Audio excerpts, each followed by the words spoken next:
أما بعد فأعوذ بالله من الشيطان الرجيم. بسم الله الرحمن الرحيم. إن الصفا والمروة من شعائر الله. وقال عليه الصلاة والسلام: فإذا كان رمضان اعتمري فيه فإن عمرة في رمضان حجة، أو كما قال عليه الصلاة والسلام. اللهم أيدنا بتأييدك، اللهم أيدنا بتأييدك، اللهم أيدنا بتأييدك یا رب العالمین.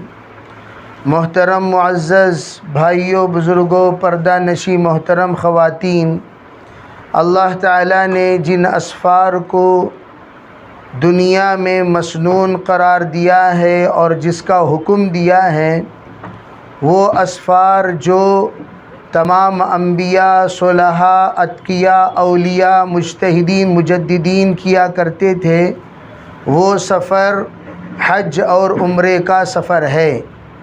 یہ سفر وہ سفر ہے جو مقدس بندوں کو اللہ تعالیٰ عطا فرماتے ہیں. تمام انبیاء علیہم الصلاۃ والسلام متفقہ طور پر کعبۃ اللہ کا سفر کیا کرتے تھے بڑے مشقتوں کے ساتھ. حضرت سلیمان علیہ الصلاۃ والسلام کا معمول تھا اپنے قافلے کو لے کر ہمیشہ حج پر حاضر ہونا، حج کرنا، پھر واپس جانا. اتنا بڑا قافلے کے ساتھ حضرت سلیمان علیہ السلام حج کیا کرتے تھے. 2000 بیل ان کی ضیافت میں روزانہ ذبح کیے جاتے تھے. اللہ جل جلالہ امن والہ نے حضرت آدم علیہ السلام کو بھی یہ سعادت نصیب فرمائی. ہندوستان سے پیدل حج سب سے پہلے دنیا سے نکلنے والوں میں حضرت آدم علیہ السلام ہیں، جنہوں نے الحمدللہ ہمارے ہندوستان سے 40 حج پیدل کیے ہیں. تو گویا ہندوستانیوں کا اللہ کے اس گھر کی دیدار کے لیے سفر کرنا یہ انتہائی محبوب اور مقصود عمل ہے. اللہ کا کرم ہے، اللہ نے اس سفر کے لیے ہمیں قبول کر لیا، جس سفر کے بارے میں جناب رسول اللہ صلی اللہ علیہ وسلم نے فرمایا: لا تشد الرحال الا الى 3 مساجد. یہ ایک طرف تو حج اور عمرے کا سفر ہے، یہ ایک طرف اللہ کے رسول علیہ السلام نے فرمایا اگر تم قصداً سفر کرنے کا ارادہ کرو تو کعبۃ اللہ کی طرف کیا کرو، مدینہ منورہ کی طرف کیا کرو، اور بیت المقدس کی طرف کیا کرو. ان مساجد کی طرف سفر کرنا اللہ کے رسول علیہ السلام نے محبوب قرار دیا.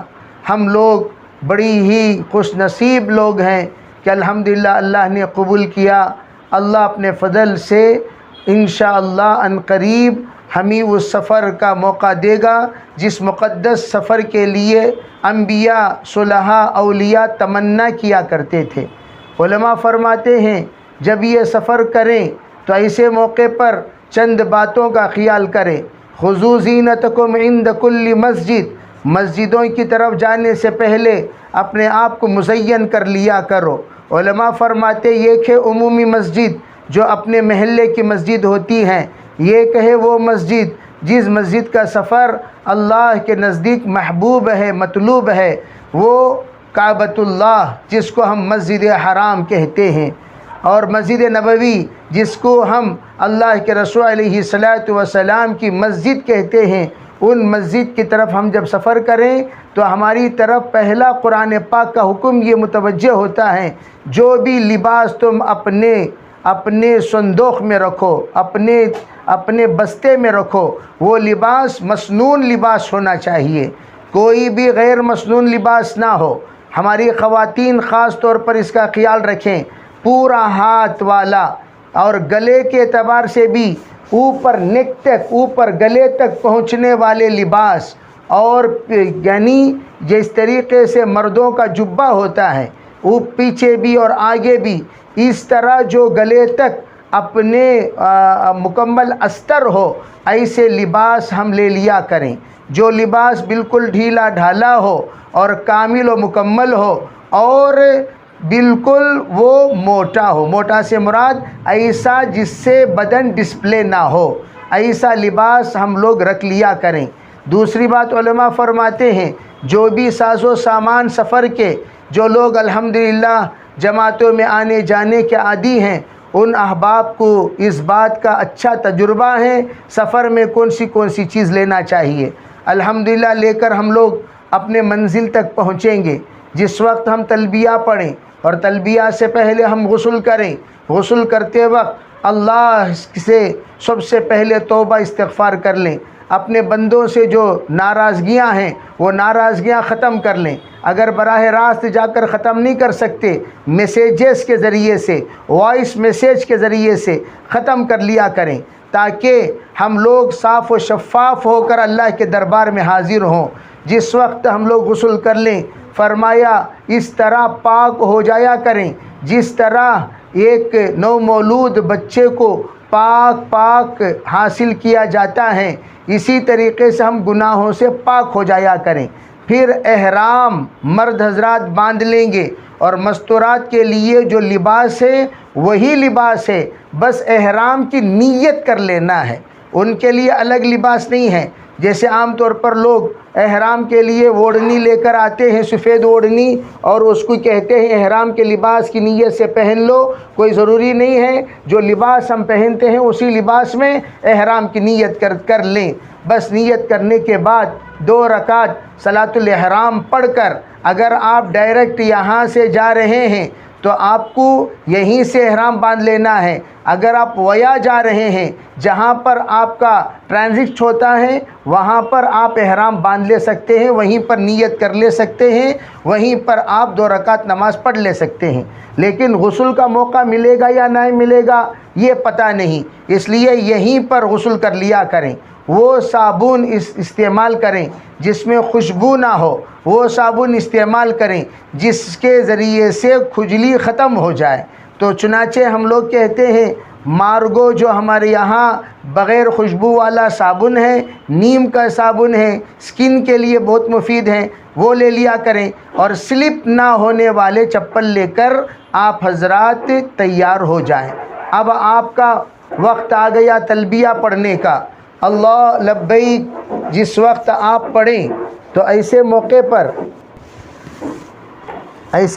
پر آپ تلبیہ ذرا اہتمام کے ساتھ متوجہ ہو کر اللہ کے سامنے حاضری دینے کی نیت کے ساتھ آپ تلبیہ پڑھیں۔ لبیک اللہم لبیک لبیک لا شریک لک لبیک، ایک مرتبہ میں پڑھاتا ہوں، عورتیں سرن پڑھ لیں، مرد حضرات جہرن پڑھ لیں۔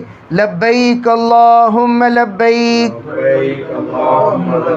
لبیک لا شریک لک لبیک ان الحمد والنعمت لک والملک لا شریک لک لبیک اللہم لبیک لبیک لا شریک لک لبیک ان الحمد والنعمت لک والملک لا شریک لک۔ یہ تلبیہ ہے، 1 مرتبہ پڑھنا واجب ہے، 3 مرتبہ پڑھنا مسنون ہے۔ تلبیہ یہ بہترین ذکر ہے۔ حضرت نبی علیہ الصلاۃ والسلام جب قافلے کے ساتھ روانہ ہو رہے تھے، حضرت جبرائیل نے آ کر کہا کیا بات ہے، صحابہ بڑی خاموشی کے ساتھ جا رہے ہیں۔ کہا جبرائیل کیا کیا جائے؟ کہا اللہ کا حکم ہے کثرت کے ساتھ تلبیہ پڑھا کرو، لبیک کثرت سے پڑھا کرو۔ چنانچہ اللہ کا حکم تمام صحابہ اکرام کے سامنے جب سنایا گیا، صحابہ اکرام زور زور سے تلبیہ پڑھنے لگے۔ تو ہم لوگ تلبیہ کثرت سے پڑھتے رہیں جب تک کعبے پر نظر نہ پڑے، تب تک ہمارا بہترین ذکر، ہمارے لیے بہترین ورد وہ تلبیہ ہیں۔ قرآن پاک کے وقت میں قرآن پڑھیں، نماز کے وقت میں نماز پڑھیں، دیگر اوقات میں ذکر و اذکار کے معمولات کے بعد تلبیہ پڑھتے رہیں۔ تلبیہ پڑھتے ہوئے انشاءاللہ آپ حضرات پہنچ جائیں گے مکۃ المکرمہ۔ بہت ہی آسان طریقے سے آپ لوگوں کو یہ بات سمجھ جانی چاہیے، 2 ہی عمل کا نام عمرہ ہے۔ عمرے میں 3 ہی باتیں ہیں۔ ایک احرام ہے جو آپ نیت فرما کر اللہم انی ارید العمرۃ یسرھا لی فتقبلھا منی، اے اللہ آپ سے ہم عمرے کی نیت کرتے ہیں، آسان فرمائیے، قبول فرمائیے۔ نیت کرتے ہوئے ہم یہاں سے جس وقت نکلیں گے بس ہماری نیت ہو گئی، اور پھر آپ کو وہاں پہنچنے کے بعد مستورات میں اگر کوئی عذر پیش آ جائے، پریشان ہونے کی بات نہیں، نیت یہاں کر لینا چاہیے۔ منزل پر پہنچنے کے بعد جس وقت ان کو اللہ تعالیٰ توفیق دے اس وقت میں وہ اپنا عمرہ مکمل کریں گے۔ اگر کوئی درمیان میں وقفہ پیدا ہو گیا تو وہ وقفے کے دنوں میں وہ صرف حرم کے صحن میں آئیں گے، ذکر و اذکار میں مشغول رہیں گے، دیگر عبادتوں میں رہیں گے، اور پھر ان کو موقع ملنے کے بعد اندر جائیں گے حرم میں طواف کے لیے۔ الغرض 2 ہی کام، ایک ہے طواف کرنا، ایک ہے سعی کرنا۔ طواف کرنا، سعی کرنا۔ طواف کیسے کریں، سعی کیسے کریں، یہ سمجھ گئے، عمرہ ہو گیا۔ ارے بھئی پہلا کام، جس وقت مسجد کے اندر داخل ہوں آداب مسجد کا خیال رکھتے ہوئے داخل ہوں۔ مسجد کے آداب کا خیال، مرد حضرات ماشاءاللہ سب کے سب دعوت و تبلیغ میں وقت لگائے ہوئے ساتھی ہیں، سب آداب مسجد سکھا دیا کریں۔ وقت کا دامن بہت تنگ ہے، وہ سب بیان کرنے سے ہم قاصر ہیں، تو آپ آداب مسجد ان کو بتا دیا کریں، اور اس کی بات کا خیال رکھیں کہ اپنے پاس ایک بیگ رکھ لیا کریں۔ اور ہمارے مردوں سے میں یہ عرض کرنا چاہوں گا کہ بہت سارے اس وقت کنفیوز ہوتے ہیں، ارے بھئی مکۃ المکرمہ میں طواف کرنے کے لیے احرام کے ساتھ آنا ضروری ہے، اب ہم اگر احرام نہیں باندھتے ہیں تو ہم لوگوں کو مطاف کے اندر طواف کرنے نہیں دیا جائے گا، تو ایسے موقع پر کیا ہم احرام کا لباس پہن کر ہم لوگ مطاف کے اندر جا سکتے ہیں؟ تو ان تمام مردوں سے میں یہ عرض کرنا چاہوں گا، آپ اپنا مکی لباس، احرام کا لباس بنا لیجئے، اس لیے کہ صحابہ کرام کا اصل لباس احرام کا لباس ہی تھا۔ بھئی اوپر ایک چادر، نیچے ایک چادر، آپ اپنا مکی لباس احرام کا لباس بنا لیجئے۔ جب آپ عمرے کو جائیں گے تو عمرے کا احرام رہے گا، اگر عمرہ ختم ہو گیا تو وہ آپ کا لباس بن کر رہے گا، تو لباس بن کر جب رہے گا تو آپ مطاف میں جا سکتے ہیں، اس میں کوئی حرج نہیں ہے، تو آپ جا سکتے ہیں، طواف کر سکتے ہیں۔ بہرحال اب آپ طواف کے لیے جس وقت اندر جائیں تو آپ اندر داخل ہونے کے بعد میلین اخضرین، وہاں پر دیکھیے ایک تو یہ ہے ہری بتیاں آپ کو نظر آئیں گی صفا مروہ کے درمیان، ایک آپ کو بتی نظر آئے گی کعبے کے سامنے۔ وہ جو کعبے کے سامنے ہری بتی نظر آ رہی ہے وہ بالکل حجر اسود کے بالکل سامنے لگی ہوئی ہے۔ آپ کو نیت کرتے ہوئے آگے بڑھنا ہے، کعبے کو دیکھ کر خوب دعا مانگ کر، ایسی جگہ پر کھڑے ہو کر جہاں پر ہٹو بچوں نہ کہا جائے، ایسی جگہ پر کھڑے ہو کر پوری دعا کرنے کے بعد آپ کو مطاف میں اترنا ہے۔ مطاف میں اتر کر سیدھے ہری بتی کے سامنے کھڑے ہونا، بالکل حجر اسود کے روبرو ہو کر سینے کے برابر ہاتھ اٹھا کر، عورتیں اپنے بالکل قریب ہاتھ اٹھائیں گے، مرد حضرات ذرا دور ہاتھ اٹھائیں گے، اور اٹھا کر اشارہ کرتے ہوئے دونوں ہاتھوں سے آپ استلام کرنے سے پہلے نیت کر لیں، اللہم انی ارید الطواف 7 اشواط یسرھا لی فتقبلھا منی، یا اللہ میں طواف کے 7 چکروں کی نیت کرتی ہوں، کرتا ہوں، آسان فرما، قبول فرما۔ اشارہ فرما کر مرد حضرات بوسہ دیں، عورتیں آہستہ سے بوسہ دیں، آواز نہ آئے۔ اب اللہ کا نام لے کر دیکھیے، مرد حضرات کے لیے شروع کے 3 چکر میں رمل ہے۔ رمل کے معنی پہلوانوں کی طرح چلنا ہے، تو اس میں اپنا جو احرام ہے، احرام کو کھاندے کے نیچے یعنی سیدھے ہاتھ کے بغل کے نیچے سے لے کر بائیں کندھے پر آپ کو چادر ڈال لینا ہے۔ تو اس کو کہتے ہیں اس کو اجتباء کہتے ہیں۔ اجتباء کرنے کے بعد آپ کو رمل شروع کرنا ہے۔ رمل کیسا کریں گے؟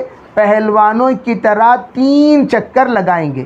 اور ایک بات یاد رکھو، کوئی بھی دعا کی کتاب ساتھ میں لے کر نہ جائیں۔ آپ کے لیے مسنون ذکر وہی ذکر ہے جو اللہ کے رسول علیہ السلام نے سکھایا۔ وہ ذکر کیا ہے؟ اللہ سبحان اللہ الحمدللہ ولا الہ الا اللہ واللہ اکبر لا حول ولا قوت الا باللہ العلی العظیم۔ پورا پڑھے تو پورا پڑھو، ورنہ 4 کلمات دہراتے رہیں، سبحان اللہ والحمدللہ ولا الہ الا اللہ واللہ اکبر، یہی پڑھتے رہیں، یہی پڑھتے رہیں، یہی پڑھتے رہیں۔ اور نماز کی طرح طواف ہے، جس طرح نماز میں ادھر ادھر نہیں دیکھتے، طواف میں بھی ادھر ادھر نہیں دیکھنا۔ کعبے کی طرف طواف میں دیکھنا مکروہ لکھا ہے علماء نے، تو کعبے کی طرف نہ دیکھیں، صرف استلام کے وقت میں آپ نے دیکھ لیا ٹھیک، اس کے علاوہ کعبے کی طرف نظر نہ کریں۔ آپ کو درمیان میں نظر رکھ کر چکر لگانا ہے۔ اور مرد حضرات کو جس وقت وہ لوگ رمل کریں یعنی پہلوانوں کی طرح چلیں، پیچھے بیگمات کا خیال رکھیں۔ اللہ کے رسول علیہ السلام کے زمانے میں جس وقت رسی باندھ کر پیچھے کسی نے پکڑتے ہوئے چلے تو آپ علیہ السلام نے فوراً منع فرمایا، کہا ہاتھ میں لے لیا کرو، ہاتھ میں پکڑ لیا کرو۔ تو اسی طریقے سے بیگمات کو بھی ہم اپنے ہاتھ میں لے کر رمل کریں گے۔ رمل کے وقت میں سٹینڈنگ جاکنگ کی طرح ہم لوگوں کا حال ہوگا۔ ہم آگے بھاگ جائیں گے، پھر بیگمات پیچھے رہ جائیں گی، پھر ان کو تلاش کرنا بڑا مشکل ہو جائے گا۔ اس لیے خاص طور پر اپنے اپنے جوڑے کے ساتھ رہیں، اور یہ بھی نہ کہیں عورتیں ایک ساتھ آؤ، مرد حضرات ایک ساتھ چلیں گے، ایسا بھی غلط بات ہے۔ عورتیں پھر سب کے سب ایک ساتھ غائب ہو جائیں گی۔ تو اس لیے عورتوں کو ہر ایک جوڑا اپنے اپنے جوڑے کے ساتھ چلیں، اسی میں عافیت ہے۔ اس کے لیے آپ اتنا کر سکتے ہیں کہ جس وقت میں رمل کا موقع آئے، اپنے اپنے جوڑے کے ساتھ آپ آگے بڑھتے رہیں، اور اپنے مستورات کے برقعے میں اوپر ایک ایسا پھول لگا دیا کریں یا ایسی نشانی لگا دیا کریں اوپر، جیسے کہ آج کل بھئی وہ پلاسٹک کے پھول ملتے ہیں پن والے، وہ اٹھا کر آپ 4 ہیں خواتین ہمارے ساتھ، تو 4 کے سر پہ لگا دیے الگ الگ رنگ کے پھول۔ یہ ٹیکنیک کوئی بھی استعمال نہیں کرتا پورے حرم میں، جو ٹیکنیک ہم بتا رہے ہیں۔ تو یہ سر پر آپ پھول لگا دیں گے، وہ پھول کی نشانی اوپر رہے گی۔ اگر ہماری خاتون آگے پیچھے بھی ہو گئی، آپ سر کے اس نشانی سے فوراً پکڑ لے سکتے ہو۔ اگر وہ رہے گی حرم کے اندر نماز کے اپنے مصلی پہ، تب بھی آپ بلا لے سکتے ہو۔ اگر وہ مدینے سے نکل رہی ہیں تب بھی آپ لے سکتے ہو۔ ہمیشہ کے لیے تمہارے لیے عافیت رہے گی، ورنہ نام لے کر پکارو گے، 50 فاطمہ دیکھیں گی، 50 عائشہ دیکھیں گی، 50 سلمہ دیکھیں گی، کس کو آپ پکارو گے؟ تو اس لیے اس کا خاص طور پر خیال رکھیں۔ تو الغرض جس وقت آپ چکر لگاتے ہوئے، ایک ہے حجر اسود، اس کے بعد کا کونا، اس کے بعد کا کونا، اس کے بعد کا کونا، یہ 3 کونے پار ہونے کے بعد 4تھا کونا جب حجر اسود آنے کا ہوتا ہے، اس کونے کو کہتے ہیں رکن یمانی۔ رکن یمانی پر پہنچنے کے بعد آپ کا ورد بدل جانا چاہیے، ربنا آتنا فی الدنیا حسنہ وفی الآخرۃ حسنۃ وقنا عذاب النار، یہ پڑھتے ہوئے آپ حجر اسود تک پہنچیں گے۔ یہ ایک چکر ہوا۔ اب ایک چکر میں آپ جو کچھ بھی ذکر و اذکار آپ کو بتائے گئے، وہی ذکر و اذکار آپ کرتے رہیں۔ تو اس میں اسی طرح استلام کرنے کے بعد دوسرا چکر، تیسرا چکر، چوتھا چکر، 5واں چکر، اس بات کا خیال رکھیں احرام کی حالت میں کبھی بھی کعبہ اور کعبے کے قریب جانے کی کوشش نہ کریں، اس لیے کہ احرام کی پابندیوں میں جو پابندیاں ہمیں بتائی گئیں کہ ہمیں کھجانا نہیں چاہیے، ہمیں کسی بھی طرح کے مچھر اور مکھی نہیں مارنا چاہیے، اور کوئی بھی گھاس وغیرہ نہیں اکھاڑنا چاہیے، شکار نہیں کرنا چاہیے، اپنے بدن سے میل اور بال نہیں جھڑانا چاہیے، اور اسی طرح خوشبو نہیں لگانا چاہیے۔ اگر آپ خوشبو پر ہاتھ بھی لگا دو گی آپ کو دم دینا واجب ہوگا۔ ذرا جوش کو کنٹرول میں رکھیں، آپ طواف مکمل کر لیں۔ 4 چکر کے درمیان بیٹھنے کی اجازت نہیں ہے۔ اگر آپ کو ریسٹ لینا ہے 4 چکر کے بعد آپ بیٹھ سکتے ہیں، 4 چکر کے درمیان بیٹھنے کی اجازت نہیں۔ اگر آپ 4 چکر کے درمیان نماز آ گئی تو تب کوئی حرج نہیں ہے، جہاں تک آپ کنٹینیو کیے ہیں اس کے آگے تک آپ کنٹینیو کر لے سکتے ہیں، جہاں تک آپ پہنچے ہیں اس کے آگے آپ کنٹینیو کر لے سکتے ہیں اگر درمیان میں نماز آ گئی تو۔ اسی لیے کہا جاتا ہے کہ آپ جب طواف کریں نماز کا وقت درمیان میں نہ آئیں، ایسے وقت میں طواف کریں۔ ٹھیک ہے بھائی؟ اب ماشاءاللہ جب 4 چکر ہو گئے، ریسٹ لینا ہے ریسٹ لے لیجئے، اگر آپ کو ریسٹ لینا نہیں ہے تو آپ مکمل اپنے 7 چکر کر لیں، اور 7 چکر کر لینے کے بعد ادھر اس طرف آئیں جہاں پر مقام ابراہیم ہے، مقام ابراہیم کے بالکل پیچھے اس طرح کھڑے ہوں کہ آپ کے سامنے مقام ابراہیم بھی ہو اور کعبۃ اللہ بھی ہو۔ 2 رکعت واجب الطواف آپ پڑھ لیں، آپ کا طواف ہو گیا۔ اب آئیں، آپ آ کر خوب زمزم پی لیا کریں نیت فرما کر، ماء زمزم لما شرب لہ، زمزم کا پانی جس نیت سے پیا جاتا ہے اللہ اس نیت کو پورا کرتے ہیں۔ امام ترمذی علیہ رحمہ کے والد کو زور سے استنجے کا تقاضا ہوا، اس زمانے میں بہت دور جانا تھا استنجے کو، تو انہوں نے اس نیت سے پیا یا اللہ میرا استنجا بند کر دے، ایسا بند ہوا پورا حج استنجا ہی نہیں ہوا۔ تو اس طرح اللہ نے ان کا پرماننٹ وضو بنا دیا۔ تو ہم خوب نیت کرتے ہوئے پئیں، خوب پئیں، اتنا پئیں جتنا آپ پی سکیں۔ منافق زمزم تول کے پیے گا، اور ایمان والا زمزم بے دھڑک پیتا رہا۔ میں تو یوں کہتا ہوں بھائی یہ عزم کر لینا چاہیے، روزانہ حرمین شریفین کے قیام کے دوران 5 لیٹر زمزم ہمارے بدن کو چلے جانا چاہیے۔ اتنی نیت کر لے، تمام بیماریوں کے لیے شفا ہے۔ آج تک کائنات میں کوئی پانی پی کر بیمار ہوا کسی نے نہیں کہا، اور زمزم پی کر یہ تو شفا ہی شفا ہے۔ اس لیے کھاتے ہوئے پیتے ہوئے آپ اپنے یعنی ہوٹل میں بھی جس وقت کھانا کھانے کے لیے اپنے قیام کا جاتے ہو زمزم باقاعدہ بھر کے لے جایا کرو، خوب زمزم پیا کرو۔ تو یہ کام کر لیجیے، ایک طواف ہو گیا۔ طواف کے بعد آپ سعی کرنے کے لیے آئے گے، ان الصفا والمروۃ من شعائر اللہ، سعی کرنے کے لیے آؤ تو سعی میں وضو شرط نہیں ہے، طواف میں وضو شرط ہے، پاکی شرط ہے، بغیر پاکی کے طواف نہیں ہوگا، الطواف کالصلاۃ، لیکن سعی میں وضو کی شرط نہیں ہے، بغیر وضو کے بھی سعی ہو جائے گی۔ اب آپ سعی کے تشریف لاتے ہیں، صفا وابدا، وہاں سے شروع کر جہاں سے اللہ نے شروع کیا، یعنی اللہ نے کہا ان صفا تو حضور نے فرمایا وہیں سے تو بھی شروع کر، تو سیدھے صفا پر جائیں گے، خوب دعائیں کریں گے، دعا کرنے کے بعد نیت کریں گے، یا اللہ میں سعی کی 7 چکر کی نیت کرتا ہوں، آسان فرما، قبول فرما۔ اب آپ وہاں سے چلیے صفا سے مروہ کی طرف، درمیان میں ہری بتیاں آئیں گی، وہاں پر مردوں کو دوڑ لگانا ہے۔ دوڑ کے معنی تیزی کے ساتھ چلنا ہے، بھاگنا ہے، جو جتنا اپنے سیلف کنٹرول رکھ سکتے ہوں اتنا دوڑے، بھاگ کر داتا گیتا نہ توڑ لیں۔ ارے بھئی اس کا بھی خاص طور پر خیال رکھیں، حضرت بھاگنے کو بولے بول کر بھاگے، ہاتھاں پاواں توڑ لے کر فریکچر کر لے کر مت آئے، جتنا آپ اپنے آپ کو کنٹرول کر سکتے اتنا چلیں۔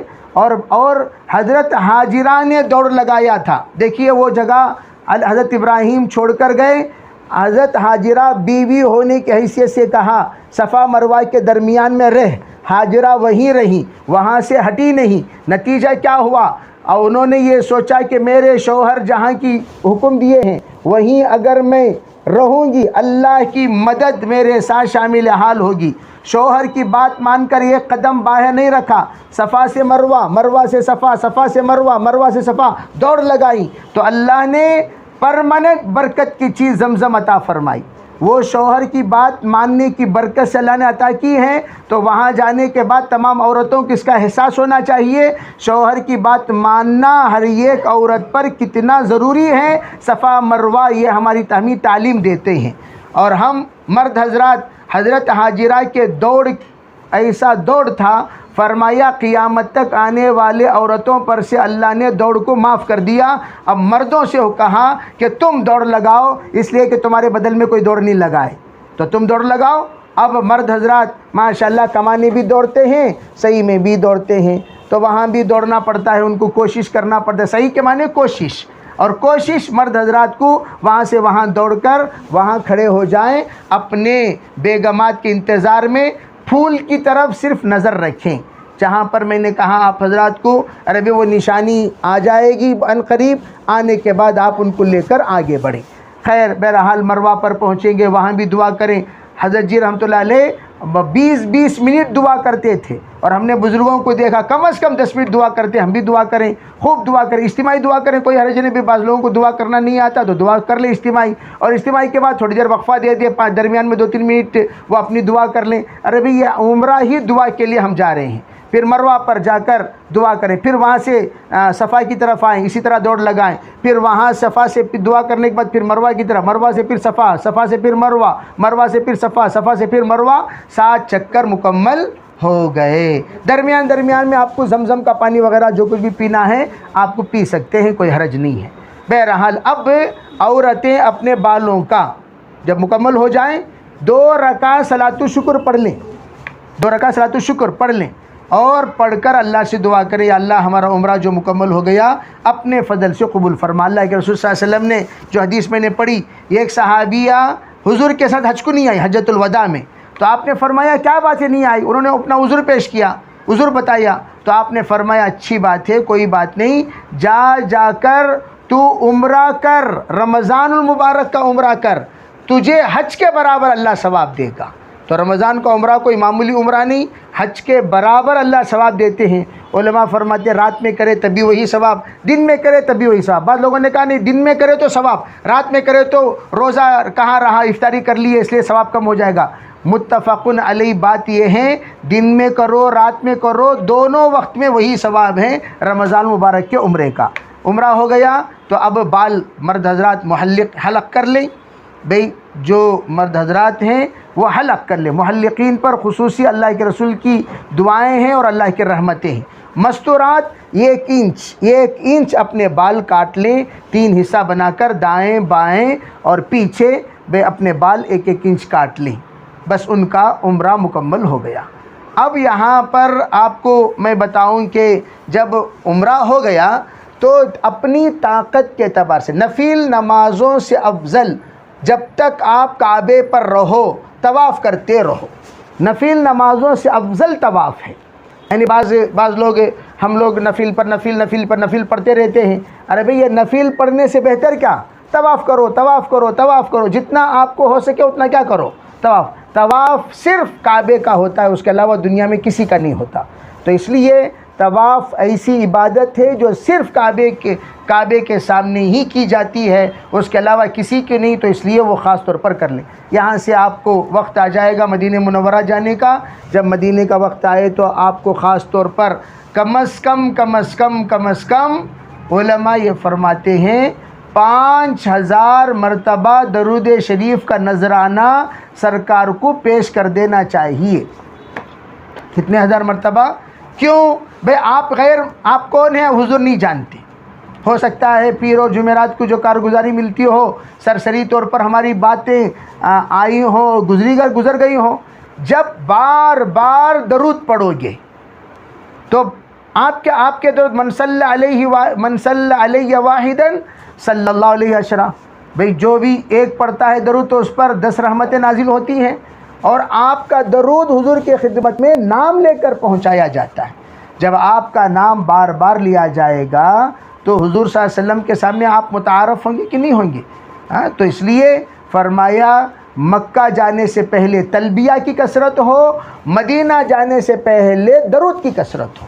یہاں جانے سے پہلے تلبیہ، اتنا تلبیہ اللہ کے یہاں آپ کی حاضری مقبول ہو جائے، اور اتنی درود کہ حضور کے سامنے آپ کی حاضری مقبول ہو جائے۔ اور مکۃ المکرمہ سے ہم لوگ فارغ ہو کر جب مدینہ جائیں، طریق الہجرہ پر سے ہی آپ کا گزر ہوگا، تو آپ جو ہی مدینہ پہنچنے سے پہلے خوب درود کا نذرانہ پیش کرتے ہوئے آپ پہنچیں گے۔ وہاں پہنچنے کے بعد آپ کو مسنون لباس سے، علماء فرماتے ہیں اللہ کے رسول کا حکم ہے البسوا ثیاب البیاض وکفنوا موتاکم بالبیاض، سفید لباس پہنا کرو اور مرحومین کو بھی سفید لباس وہ پہنایا کرو۔ تو زندگی میں بھی ہمارا لباس سفید ہے، مرنے کے بعد بھی ہمارا لباس انشاءاللہ کیا ہی ہوگا؟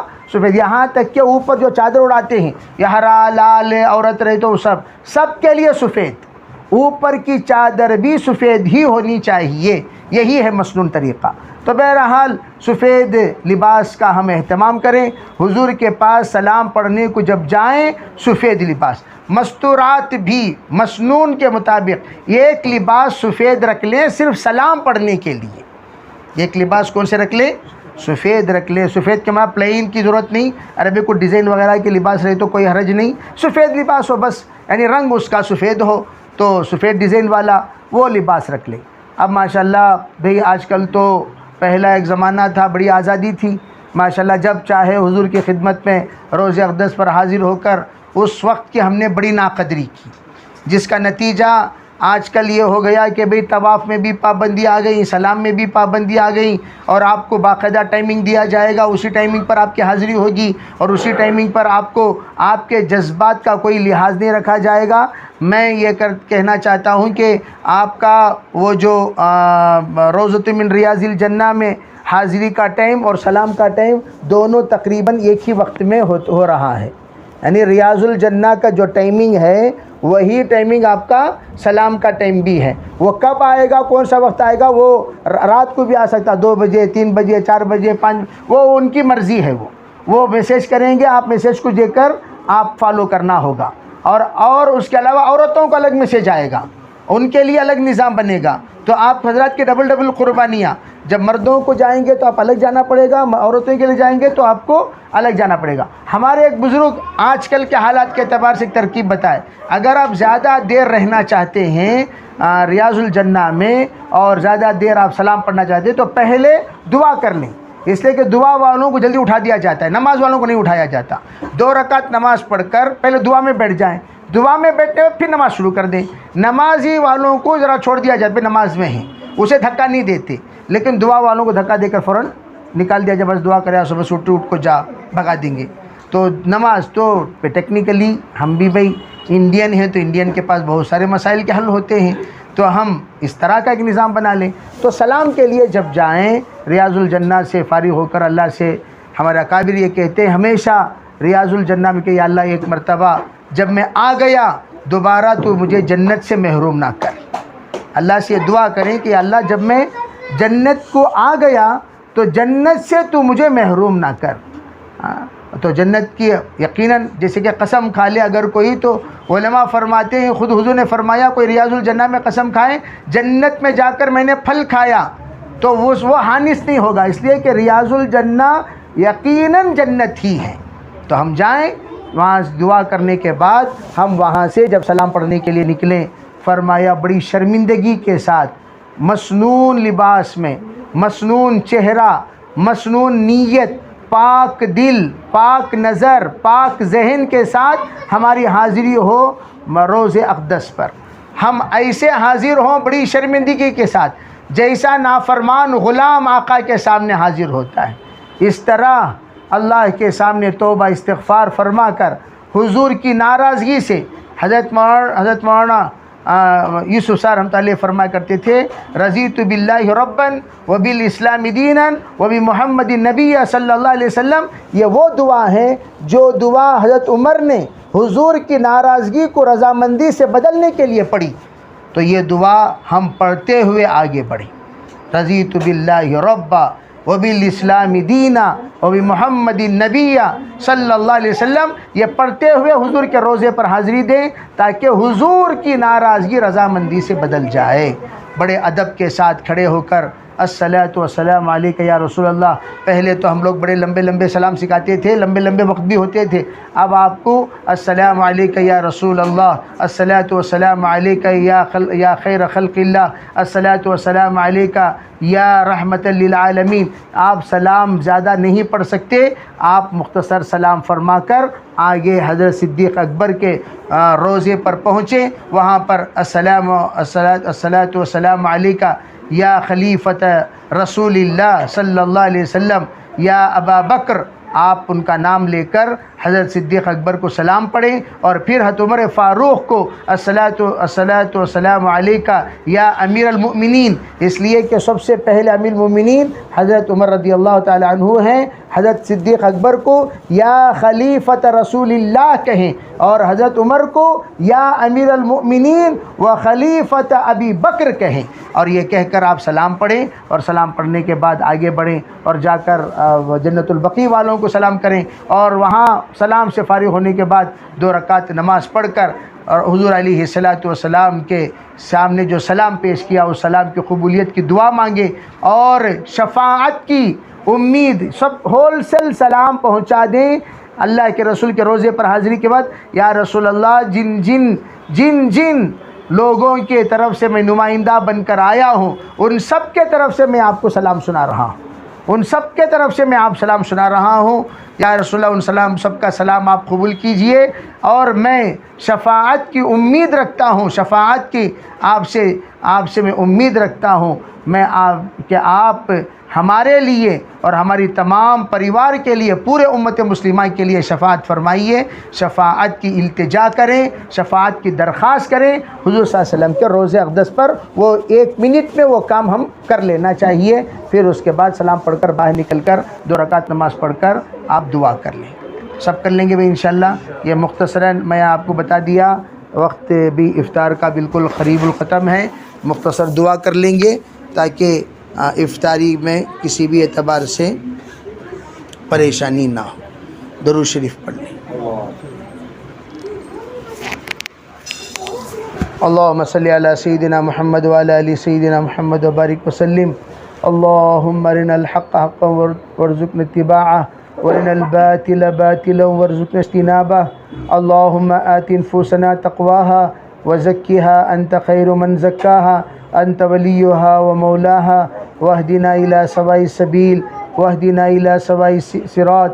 اللہم ارزقنا عمرۃ مقبولہ، اللہم ارزقنا عمرۃ مقبولہ، اللہم ارزقنا عمرۃ مقبولہ، اللہم سہل لنا سفرنا ھذا وطوی عنا بعدا، اللہم انا نرید العمرۃ یسرھا لی فتقبلھا منی، یسرھا لہم فتقبلھا لہم، ویسرھا لہم فتقبلھا منہم۔ اللہم لا سہل الا ما جعلتہ سہلا، انت تجعل الحزن سہلا اذا شئت یا رب العالمین۔ اے اللہ ہم سب کے گناہوں کو معاف فرما، یا اللہ ہمارے خطایا سے درگزر فرما، بقیہ زندگی تیرے رحمات پر مرضیات پر گزارنے کی توفیق عطا فرما۔ یا اللہ ہمارے بھائی بہنوں کے اس عمرے کو بے انتہا قبول فرما۔ یا اللہ تیرے گھر کی طرف جو جذبات کے ساتھ، جو صفات کے ساتھ سفر کرنا مطلوب ہے، وہ جذبات، وہ صفات یا اللہ ہم میں سے ہر ایک کو نواز کر، یا اللہ انہی صفات کے ساتھ سفر کرنا مقدر فرما۔ یا اللہ ہمارے تلبیہ کو قبول فرما، ہماری نیت میں اخلاص نصیب فرما، تیری تائید شامل حال فرما، قدم قدم پر نصرت فرما، ہر طرح کے خیر مقدر فرما۔ یا اللہ ہمارے اس سفر کو آسان فرما۔ یا اللہ جن بچوں کو چھوڑ کر یا اللہ جا رہے ہیں، اپنے فضل سے ان بچوں کی حفاظت فرما، چھوٹے چھوٹے معصوم بچوں کو چھوڑ کر جا رہے ہیں، یا اللہ بچے تو بچے ہوتے ہیں، یا اللہ آپ ان کی ماں بن جائیے، آپ ان کے باپ بن جائیے، آپ جس کے سہارا بن جائیں، کوئی وہ کسی سہارے کا محتاج نہیں ہوتا۔ اپنے فضل کا، اپنے کرم کا معاملہ کیجئے۔